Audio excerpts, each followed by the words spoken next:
Shalom, Moadim L'Simcha, a good and a festive Passover to everybody. Now, in all of my years, I have celebrated Passover Seders in Chicago, Los Angeles, Boston, New York, Jerusalem, Baltimore, and San Diego. Never before have I celebrated a Seder in seclusion. Like so many of you, this past week we had to figure out how to conduct our Seder over video conferencing. And I don't think that's what Moses had in mind when he said to the Israelites, "You'll remember this day."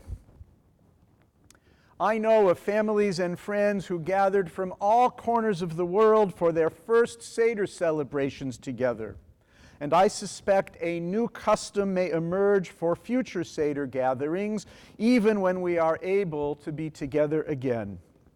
And if you weren't able to be present at a Seder in such a virtual way this year, please know you were with those of us who could. You were with us in spirit and the bonds we share as the Jewish people's storytellers. During our Seder ritual, we declare our freedom. Bechol dor vador, in every generation, we are each obligated to see ourselves as if we personally left Egypt. It's a timeless story imparting eternal values. And we celebrate Passover every year in spite of and because of whatever may be troubling us. This year, however, we learned to appreciate something else about Passover.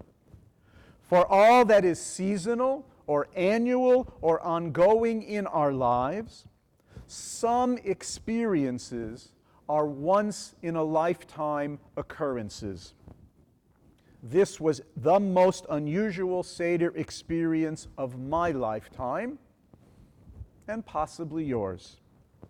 This is also Passover's purpose. Free to appreciate all we experience, to cherish every experience and every day. Too often we don't. Sometimes we can't.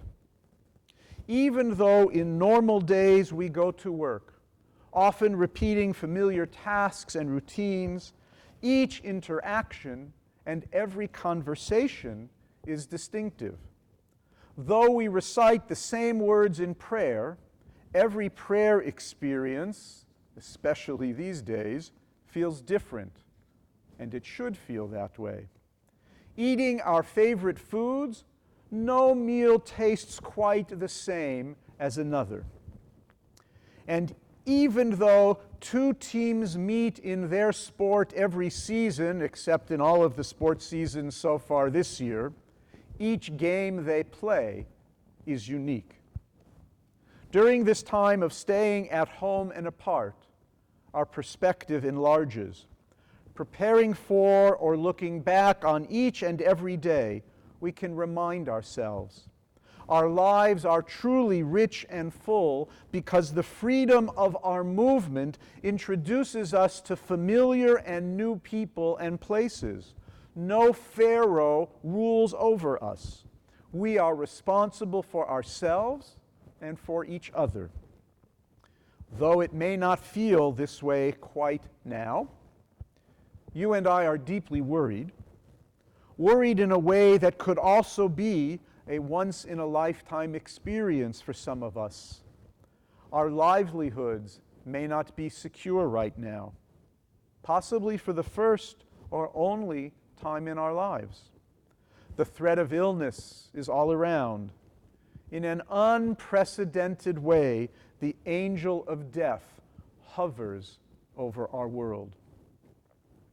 Worried as we are, I want to suggest that we can find courage in the lore and traditions of Passover. The ultimate vision of Passover and of the Haggadah text we used at our Seder tables is that through God's blessing in our lives, we may overcome death and despair. Chad Gadya, Chad Gadya, Chad Gadya, Chad Gadya. Then came the Holy One, blessed be God, and slaughtered the angel of death, who killed the butcher, who slaughtered the ox, that drank the water, that quenched the fire, that burnt the stick, that beat the dog, that bit the cat, that ate the kid, my father bought for 2 zuzim. Chad Gadya, Chad Gadya. It's a very strange Seder song. It's one many of us play with around our table. But more than that, it's a song about overcoming loss and worry. When we're done singing, there is no more pain. There is no more death. When we're done singing Chad Gadya, there is only goodness and life. If only that were true outside the lyrics of a song to our current experience. Yet, if the Exodus is our people's once-in-a-lifetime memory, its vision is for all time and every circumstance. This week, while worried and physically distant, we still choose to share the wonder and meaning of our ideals and purposes for life in a uniquely surreal circumstance. This week, we hope more than ever before to live Passover's lessons in a future we impatiently await. We pray this Passover truly be a once-in-a-lifetime event. Going forward, we want to live openly and reflectively, seeing our lives overall as collections of unique experiences, inspiring and defining us, rather than limiting our abilities and denying us our freedoms. In the future, I pray, may our days be more satisfying and significant because we understand freedom more personally.